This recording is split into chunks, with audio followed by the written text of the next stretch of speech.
Hello, আসসালামু আলাইকুম। আশা করছি সবাই ভালো আছেন এবং সুস্থ আছেন। তো আজকে আমরা যে ক্লাসটা করতে যাচ্ছি সেটা হচ্ছে কাজ ক্ষমতা শক্তির লেকচার 2। এই লেকচার 2 তে আমরা কাজ ক্ষমতা শক্তির হচ্ছে আ গতিশক্তি এবং বিভব শক্তি অর্থাৎ মোট শক্তি কিভাবে নির্ণয় করতে হয় এই জিনিসটা আমরা ভালোভাবে বুঝবো এবং পড়ন্ত বস্তুর ক্ষেত্রে মোট শক্তি আ দেন হচ্ছে স্প্রিং এর মোট শক্তি কিভাবে নির্ণয় করতে হয় এই জিনিসটা আজকের আমরা ক্লাসে দেখব। আমরা আ গত ক্লাসে আমরা বলেছিলাম যে আমরা আজকে ম্যাথ প্রবলেম সলভিং করার কথা বলেছিলাম। বাট আ আমি মনে করলাম যে আজকে ক্লাসটা করার পর তারপরে আমরা সিকিউ বা এমসিকিউ রিলেটেড কথাবার্তা বলা শ্রেয় হবে। সো এত কথা বলব না। আমরা আজকের ক্লাসে চলে যাচ্ছি। আজকে আমাদের মোট শক্তি বা শক্তি রিলেটেড যত কিছু কথাবার্তা আছে আমরা একদম বেসিক জিনিসটা দিয়ে শুরু করব। তো চলো আমরা এখানে মোটামুটি একটা শক্তি নিয়ে জানবো, সেটা হচ্ছে যান্ত্রিক শক্তি। যান্ত্রিক শক্তি। তো যান্ত্রিক শক্তিকে আমরা দুই ভাগে ভাগ করতে পারি। একটা হচ্ছে বিভব শক্তি, বিভব শক্তি, আর একটা হচ্ছে গতিশক্তি, গতিশক্তি। তো বিভব শক্তিটা কি? বিভব শক্তিকে আমরা ভি দ্বারা প্রকাশ করি বা ইপি দ্বারা প্রকাশ করি। পি হচ্ছে পটেনশিয়াল, আর এটাকে আমরা মূলত বি কে দ্বারা প্রকাশ করি বা টি দ্বারা প্রকাশ করি। কে হচ্ছে কাইনেটিক, মানে হচ্ছে গতিশক্তি, কাইনেটিক বা গতিশক্তি। তো বিভব শক্তি কি আর গতিশক্তি কি, সংজ্ঞা দুইটা যদি আমরা মাথার ভিতরে একটু ভালো করে মনে রাখি তাহলে আমাদের এই জিনিসটা বুঝতে আরো সহজ হবে। তো বিভব শক্তিটা আসলে কি, চলো আমরা দেখি। বিভব শক্তি হচ্ছে যে বস্তুর যদি আমরা অবস্থানের পরিবর্তন করি, চলো সংজ্ঞাটা আমরা লিখি। বস্তুর অবস্থানের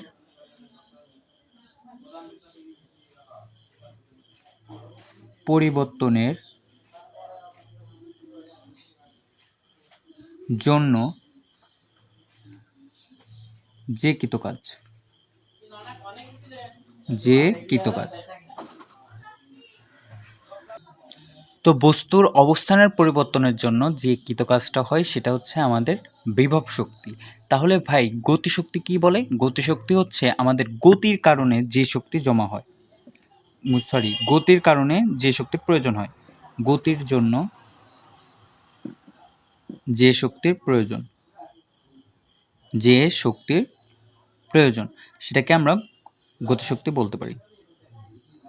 মানে শর্টকাট কথা হচ্ছে এটা, বা আমাদের বইয়ের ভাষা হচ্ছে এটা, বাট এটাকে আমরা নিখুঁতভাবে বোঝার চেষ্টা করব এখন। তো আসো এখন আমরা বুঝবো হচ্ছে গতিশক্তি রিলেটেড। গতিশক্তি। তো গতিশক্তির সংজ্ঞাটা আমরা কি বলছিলাম? গতিশক্তির সংজ্ঞা বলেছিলাম যে গতির জন্য যে শক্তি জমা হয় সেটাকে আমরা গতিশক্তি বলতে পারি। গতির জন্য যে শক্তি জমা হয় মানে একটা বস্তু চলতে শুরু করবে। একটা বস্তু চলতে শুরু করবে, লাইক এই যে একটা বস্তু, এই একটা বস্তুকে তুমি প্রথমে ফোর্স প্রয়োগ করলা। এখন বলো, যখন তুমি ফোর্স প্রয়োগ করছো তখন তোমার অবশ্যই এইখানে একটা, মানে তুমি এটাকে ধরে নিবা যে তুমি এইখানে যেহেতু ফোর্স প্রয়োগ করছো সেহেতু এইখানে একটা ত্বরণ থাকবে। আই মিন ত্বরণ কখন হবে? যখন বেগের পরিবর্তন হবে, রাইট? তাহলে এইখানে ধরো ইউ সমান 0 পয়েন্টে আমরা ধরে নিলাম, ইউ সমান 0 পয়েন্টে মানে স্থির অবস্থান থেকে গাড়িটা চলা শুরু করছে। দেন এই বস্তুটা চলতে চলতে চলতে চলতে এইখানে এই পোর্শনে অর্থাৎ এস দূরত্ব অতিক্রম করে ভি বেগ প্রাপ্ত হলো। এটা হচ্ছে আমাদের কথাবার্তা, গতিশক্তির একটা উদাহরণ। যে একটা বস্তুকে তুমি বল প্রয়োগ করছো, বল প্রয়োগ করার পরে একটা বস্তু এইখান থেকে এইখানে সরণ হয়েছে এবং তার আদি অবস্থায় ছিল হচ্ছে 0। তাহলে তোমরা বলো যে তোমরা আগের লেকচারে পড়ে আসছো কাজের সংজ্ঞা বা কাজের যে কনসেপ্টটা সেটা তোমরা জেনে আসছো।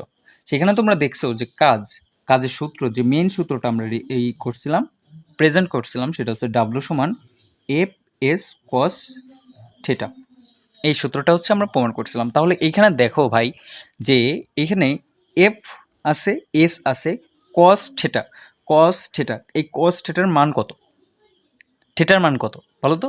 দেখো বল কোন দিকে, এইদিকে, মানে বল যাইতেছে এদিকে, এবং এই যে ত্বরণ বা সরি এই যে এস মানে সরণ, সরণটাও কোন দিকে, এইদিকে, তার মানে একই দিকে। দেখো একই দিকে হলে পারে এখানে তো কোনো কোণ উৎপন্ন হয় নাই ভাই, তাহলে এটা হচ্ছে 0 ডিগ্রি, 0 ডিগ্রি। তাহলে এখানে আমাদের হচ্ছে F S cos 0 degree, that's mean F S.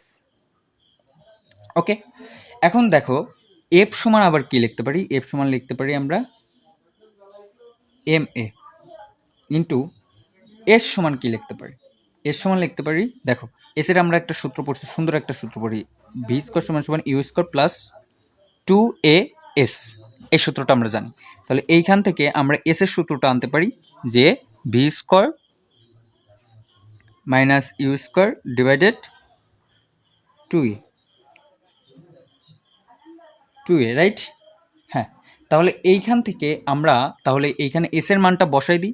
এখানে দেখো একটা কথা যে ইউ এর মান আমরা 0 ধরে নিয়েছি, তার মানে এখানে দাঁড়ালো আলটিমেটলি কত, ভি স্কোয়ার ডিভাইডেড 2a, তাহলে ভি স্কোয়ার ডিভাইডেড 2a। তাহলে এইখান থেকে আমরা যদি এ মিনিমাইজ করে দিই, তাহলে এইখানে থাকলো হচ্ছে m v square divided 2, that's mean half m v square. এটা হচ্ছে সেই আমাদের কাঙ্ক্ষিত সূত্র। ভাই এই কথাটা মনে রাখতে হবে, এটা কখন হবে, যখন তোমার এই যে ইউ 0 পয়েন্ট থেকে শুরু হবে এবং বিবেক প্রাপ্ত হবে, তখন এই সূত্র তোমার খাটবে।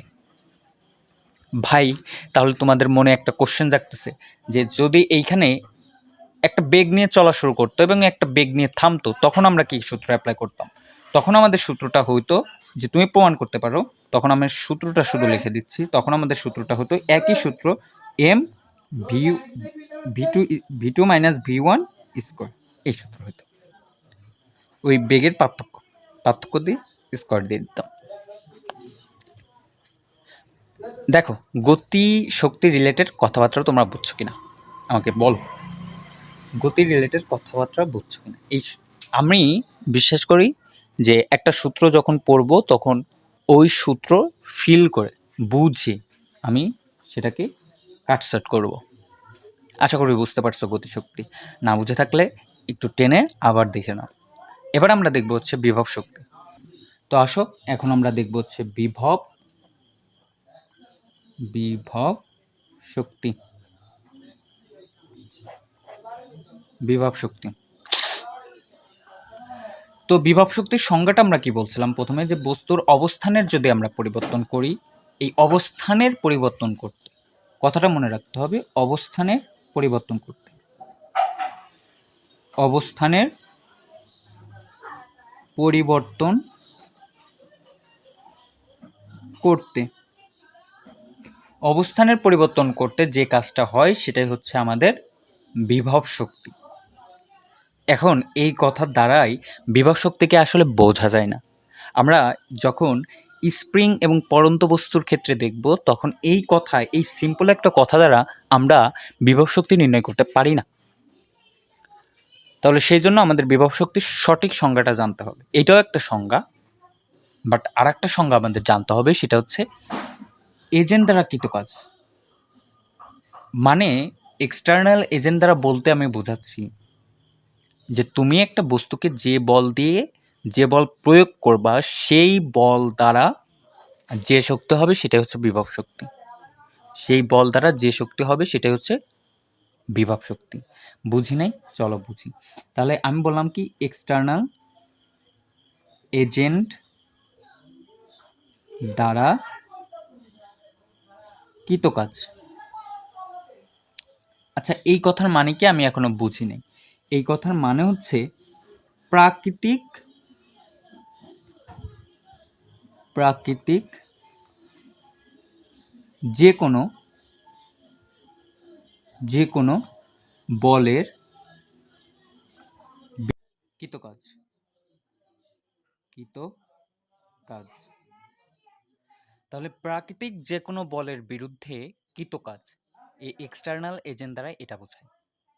তাহলে আরেকটু আমরা ভেঙে চুরে বুঝি যে এক্সটার্নাল এজেন্ট দ্বারা আসলে কি বোঝায়। মানে তুমি যে বল প্রয়োগ করবা, লাইক ধরো এই একটা বস্তু, এই বস্তুর উপর তুমি যে বলটা প্রয়োগ করতেছো, এই বল দ্বারা যে কৃত কাজটা আমরা হিসাব করব, এটাই হবে হচ্ছে আমাদের বিভব শক্তি। এটা কিন্তু সবসময় মনে রাখবা, এটা কিন্তু খুবই বড় একটা কনসেপ্ট, এটা কিন্তু মনে রাখবা তোমরা। বুঝা গেছে? Okay fine. তাহলে এখন আমরা চলো প্রমাণ করি। আমরা একটু চিত্র আর্ট করে নিই, তারপরে আমরা এটার প্রমাণ দেখব। দেখো, ধরো আমি একটা বস্তু, এই বস্তুকে কি করতেছি, উপরে এই যে অবস্থানের পরিবর্তন করছে, উপরে মানে ধাক্কা দিচ্ছি। এই যে এটা ধরো ভূপৃষ্ঠ, ভূপৃষ্ঠ থেকে আমরা বস্তুকে বল প্রয়োগ করে বা ভি বেগে এখানে মনে রাখতে হবে ভিটা হচ্ছে কনস্ট্যান্ট। ভিটা হচ্ছে কি কনস্ট্যান্ট, এখানে মনে রাখতে হবে এই ভিটা হচ্ছে কনস্ট্যান্ট, মানে ভি এর কোনো চেঞ্জ নাই। মানে আমরা ধ্রুব বেগ নিয়ে এখানে আমরা হিসাব নিকাশ করতেছি। তাহলে ধ্রুব বেগ বেগের চেঞ্জ হলে কিন্তু তখন আবার সূত্র চেঞ্জ হয়ে যাবে। তাহলে এখন দেখো যে ধ্রুববেগের ক্ষেত্রে এখানে একটা ধ্রুববেগে আমরা উপর দিকে একটা বস্তুকে বল প্রয়োগ করছি, এখানে ফোর্স প্রয়োগ করছি, ফোর্স প্রয়োগ করার ফলে বস্তুটা এইখানে গেছে, মানে অবস্থানের পরিবর্তন ঘটাইছে। তাহলে অবস্থানের পরিবর্তন ঘটালে পারে এটাকেই মূলত আমরা বিভব শক্তি বলতেছি।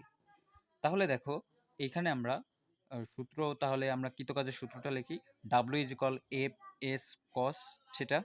আবার দেখবো থিটা কত হয়। থিটা কি বলতো, থিটা হচ্ছে এফ ও এস এর মধ্যবর্তী কোণ, এফ ও এস এর কি মধ্যবর্তী কোণ।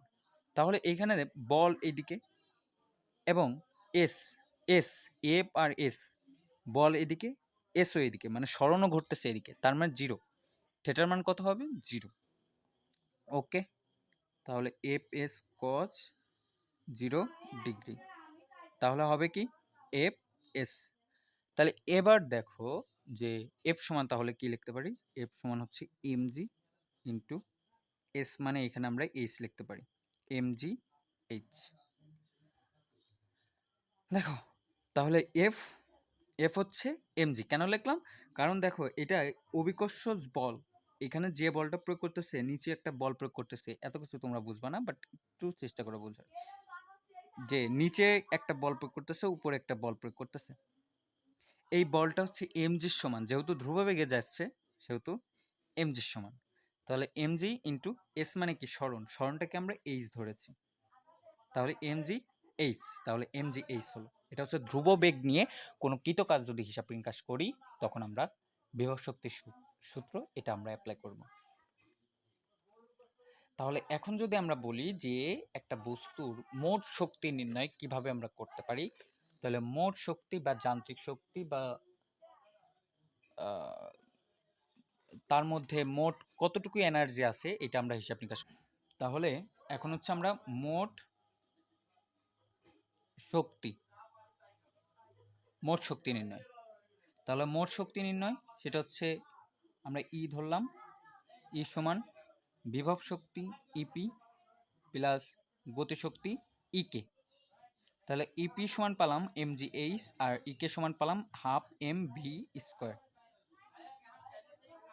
এখন এইখানে ভি স্কোয়ারের আমরা একটা ফর্মুলা খাটাবো, সেটা হচ্ছে ইউ স্কোয়ার প্লাস 2as, সেটা তো প্রমাণেই দেখলাম। হ্যাঁ, সেই জন্য প্রমাণটা জরুরি, যে প্রমাণ দেখলে পরে জিনিসটা তুমি সহজ করে ম্যাথটা ধরতে পারবা। আর যদি তুমি প্রমাণটা না দেখো, তাহলে অঙ্কটা একটু ধরতে মানে হার্ড হবে, কঠিন হবে, ম্যাথটা সলভ করতে একটু কঠিন হবে বা দ্বিধাদ্বন্দ্বে থাকবা। সেই জন্য আমি বলবো যে একটা অঙ্ক করার আগে সেই সেই সূত্রে একদম প্রমাণ সহ দেখবা, ফিল করে বুঝবা। তাহলে এটা হচ্ছে আমাদের মোট শক্তির হিসাব নিকাশ। কখনো যদি আমাদের মোট শক্তি নির্ণয় করতে বলে, তাহলে আমরা এটা নির্ণয় করে দেবো। কেমন? তো দেখো, আমরা গতিশক্তি, বিভব শক্তি এবং মোট শক্তি কিভাবে নির্ণয় করতে হয় এটা আমরা জেনে গেছি। এখন আমরা পড়ব হচ্ছে পড়ন্ত বস্তুর ক্ষেত্রে মোট শক্তি কিভাবে নির্ণয় করতে হয়। তাহলে চলো, পড়ন্ত বস্তুর ক্ষেত্রে মোট শক্তি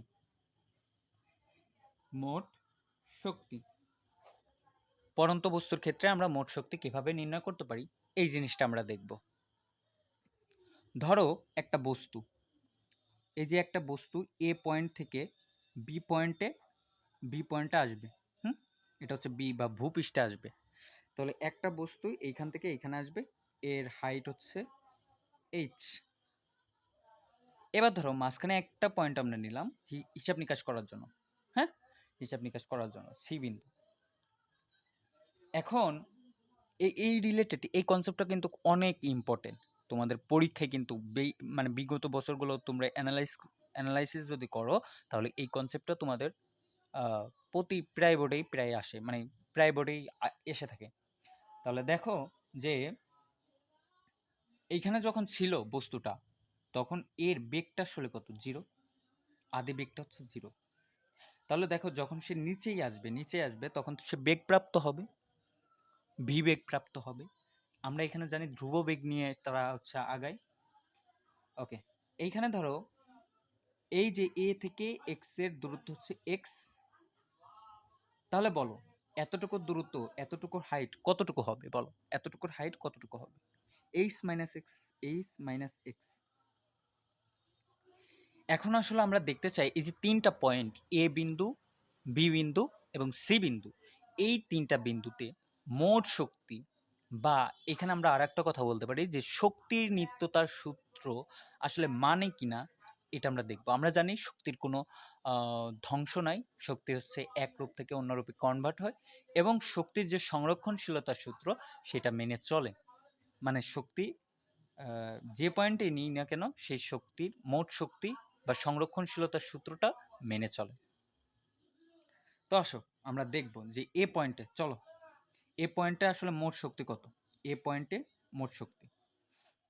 তাহলে এ পয়েন্টের ইকে মানে কি, হাফ এম ভি স্কয়ার। তাহলে তুমি একটু ভাবো ভাবো ভালো করে ভাববা যে এই এ পয়েন্টে কোনো কি বেগ আছে, বলো এ পয়েন্টে কোনো কি বেগ আছে, বলো আমারে বলো, এ পয়েন্টে কি কোনো বেগ আছে, না।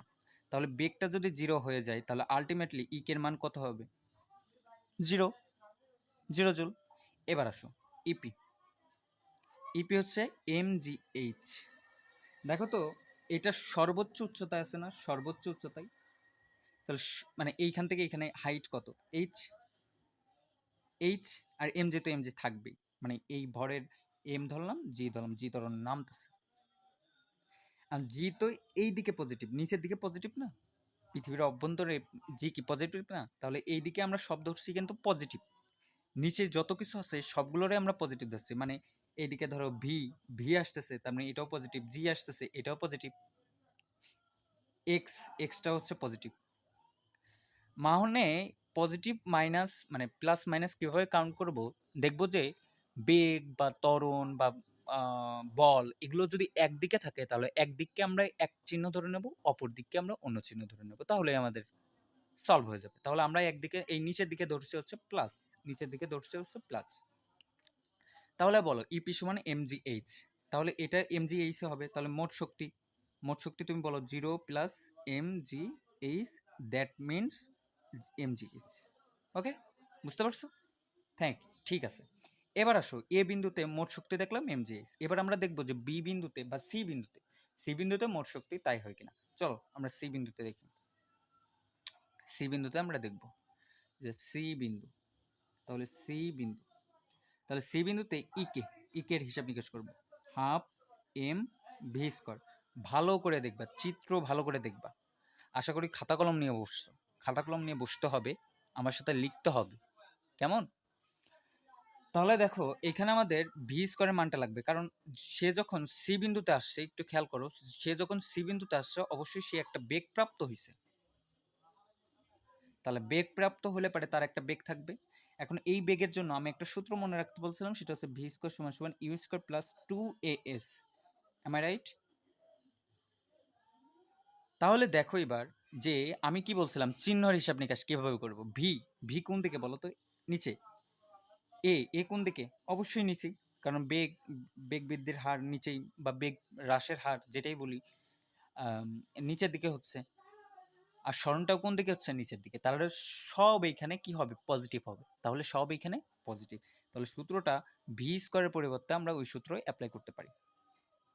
Half m u square plus 2a, এখানে কি এইচ হবে নাকি এক্স হবে? এক্স হবে, এক্স দূরত্ব অতিক্রম করছে, এম আই রাইট? তাহলে কি হবে 2ax। তাহলে এইখানে দেখো 2 কাটা, ইউ এর মান তো 0, মানে উপরে যখন ছিল তখন তো 0, তাহলে এখানে আলটিমেটলি আসতেছে mgx, বুঝছো? ওকে, এবার আমরা ইপির হিসাব নিকাশ করব। ইপি সমান হচ্ছে mg, দেখো এখন আবার এইচ নির্ণয় করতে হবে। এইচটা কি ছিল বলো? বিভব শক্তি নির্ণয় করার সময় হাইটটা কিভাবে মানব? অবস্থানের পরিবর্তন মাপব। তাহলে অবস্থানের পরিবর্তনকেই আমরা হচ্ছে বিভব শক্তি বলি।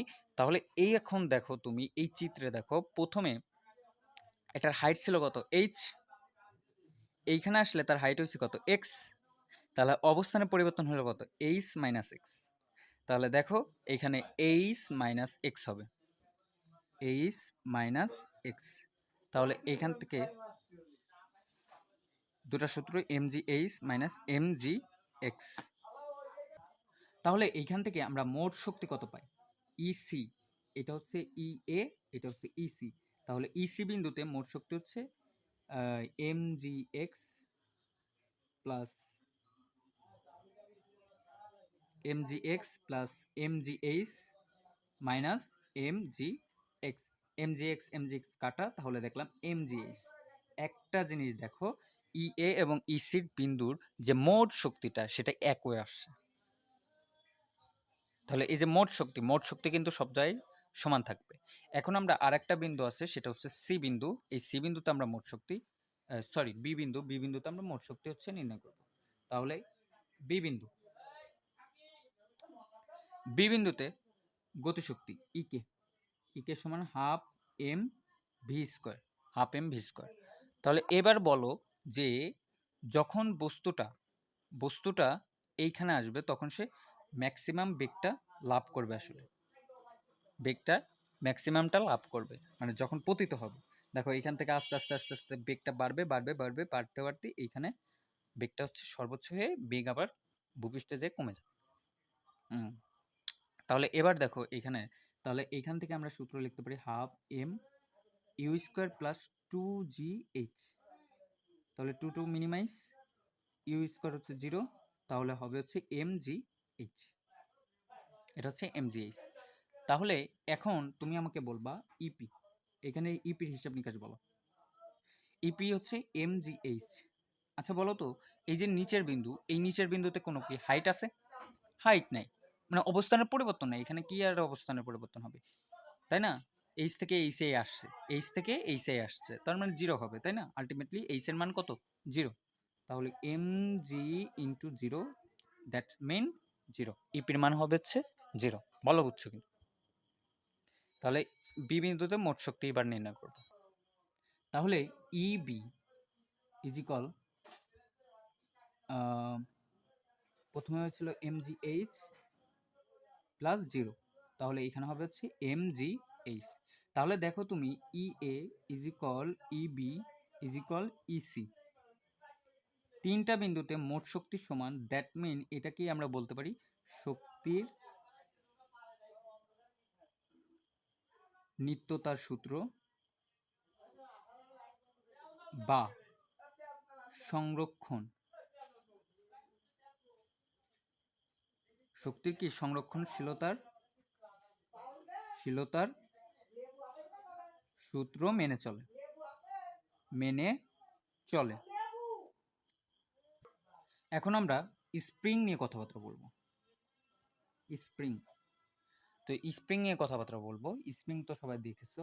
তাহলে দেখো এই যে এটা হচ্ছে আমাদের সেই স্প্রিং। হ্যাঁ, এখন ধরো এই স্প্রিংকে যখন টানবো, মানে লাইক একটা বস্তুকে এইদিকে আমরা ফোর্স প্রয়োগ করলাম। তাহলে দেখো তো, এদিকে যখন ফোর্স প্রয়োগ করা হবে তখন সে কিছু দূরত্ব অতিক্রম করবে। লাইক এটা তার সাম্য অবস্থা, এবং সাম্য অবস্থা থেকে সে কিছু দূরত্ব অতিক্রম করবে, সেটা ধরলাম এক্স। এখন তুমি বলো এদিকে কে বল প্রয়োগ করছে, এদিকে কে বল প্রয়োগ করছে, তুমি। এদিকে হচ্ছে তুমি বল প্রয়োগ করছো, তার মানে এইখানে, আর এদিকে কি তার বিপরীত, এদিকে তার বিপরীত। ওকে, তাহলে এবার খেয়াল করো তুমি যে এইখানে আমরা বলের হিসাব নিকাশটা করতে চাই। তাহলে এইখানে আমরা দেখতেছি যে এই বলটা এক্স এর সমানুপাতিক হারে বাড়ে। তাহলে এফ সমানুপাতিক এক্স, এই বলের কথা বলতেছি কিন্তু আমি, বোঝা গেছে, এই বলের ক্ষেত্রে। তাহলে এই যে এটা আমার দ্বারা প্রযুক্ত বল, এই প্রযুক্ত বলটা আমার দ্বারা হচ্ছে এটা এফ সমানুপাতিক এক্স, মানে এক্স এর সাথে এফটা হচ্ছে সমানুপাতিক হারে বাড়তেছে। তাহলে এখানে আমরা একটা সমানুপাতিক চিহ্ন আনতে পারি। সেই সমানুপাতিক চিহ্নটা হচ্ছে কে, এটাকে বলে স্প্রিং ধ্রুবক। এটাকে বলে স্প্রিং কনস্ট্যান্ট বা স্প্রিং ধ্রুবক। এবং এক্সটাকে বলে যতটুকু স্মরণ হয়েছে, বল প্রয়োগ করার ফলে যতটুকু স্মরণ, এতটুকু স্মরণ হয়েছে মানে এতটুকু। তাহলে F is equal K x. আচ্ছা ঠিক আছে, এতটুকু বুঝলাম। এটা হচ্ছে বলের সূত্র, স্প্রিং এর বলের সূত্র। তাহলে এখান থেকে কে সমান কি লিখতে পারি বলো, এফ বাই এক্স। কে সমান হচ্ছে এফ বাই এক্স। এই যে স্প্রিং ধ্রুবকের মান এইভাবে নির্ণয় করবা, এফ বাই এক্স। এবার কথা হচ্ছে স্প্রিং তো এই এই শুধু টানলেই স্প্রিং তো ওইখানে দাঁড়িয়ে থাকে না, টেনে যদি তুমি ছেড়ে দাও তাহলে কি হবে, এটা একটা এই যে এবার ওভারল্যাপিং করবে, মানে এদিকে যাবে একবার, এদিকে আসবে একবার, এদিকে যাবে একবার, এদিকে আসবে একবার। আই মিন সরল দরকের মতন বা পর্যাবৃত্ত গতিতেও তোমরা পড়ছো, সেটার মতন কিছুটা আচরণ করবে। তাহলে যখন আমি এটা টেনে ছেড়ে দিলাম তখন সে কি হবে, এখানে আসবে, সাম্যাবস্থায় আসবে, আবার এখানে আসবে, ধরো এখান থেকে আবার এখানে যাবে, এখানে আসবে, এরকম আর কি হবে। বা ধরো স্প্রিংকে যখন তুমি এরকম টানবা টেনে এরকম ছেড়ে দিবা, তাহলে ছেড়ে দেওয়ার ফলে দেখবে একাই চলে গেছে, একাই চলে গেছে। তাহলে ওই যে যখন একা চলে গেল তখন কি তুমি কোনো বল প্রয়োগ করছিলা? অবশ্যই না। তাহলে যখন তুমি বল প্রয়োগটা করো নাই তখনটা আসলে কি হলো, সেখানে কি হলো, সেখানে কি বল কাজ করলো? সেখানেও একটা বল কাজ করছে, যেই বলের নাম হচ্ছে প্রত্যয়নী বল বলে বা রিস্টোরিং ফোর্স। তাহলে এই যে এই বলের বিরুদ্ধে আমার প্রযুক্ত বল, তাহলে লেখো প্রযুক্ত বলের বিরুদ্ধে যে বল তাকে প্রত্যয়নী বল, প্রত্যয়নী বল, প্রত্যয়নী বল। তাহলে এই জিনিসটা ধরো এইখানে এই যে এটাকে আমরা টানছি, টেনে আমরা এক্স পরিমাণ দূরত্ব অতিক্রম করছি, করে এই বস্তুটা এখানে চলে আসছে। তাহলে আমরা বলো এই যে এখানে যখন আসছে তখন এখানে বিভব শক্তি half k into x initial square minus x final square.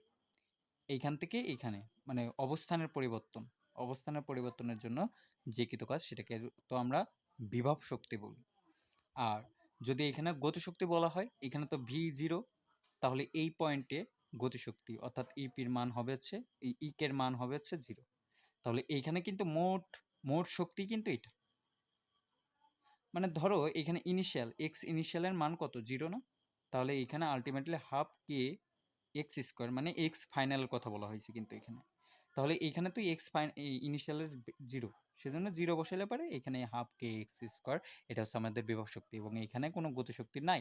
তাহলে এখানে এটাই হচ্ছে এই মানে ভি, এটাই হচ্ছে মোট শক্তি। তো ধ্রুব এইখানে দেখো, এইখানে কিন্তু আমাদের যখন এটাকে ছেড়ে দেব তখন এইখানে কিন্তু একটা বেগ প্রাপ্ত হবে, এখানে কিন্তু বিভব শক্তি থাকবে কিন্তু গতিশক্তি মানে বিভব শক্তিও থাকবে এবং সরি গতিশক্তিও থাকবে এবং বিভব শক্তিও থাকবে। এখানে তো বিভব শক্তি থাকবে না কারণ এখানে 0 পয়েন্ট, সেজন্য বিভব শক্তি থাকবে না। যেহেতু বেগ আছে সেহেতু এইটার গতিশক্তি থাকবে। তো তোমাদের বইতে শুধু এই সূত্রটা নিয়ে আলোচনা করা হয়েছে, কিন্তু এইটার যে মানে প্রমাণটা প্রমাণটা অনেক বড় এবং যে কনসেপ্টটা তোমাদের নাই সেই কনসেপ্টটা শুধু শুধু আমি দিতে চাই না। সেই জন্য আমি আর চাচ্ছি না যে তোমাদের ওইটা দিতে।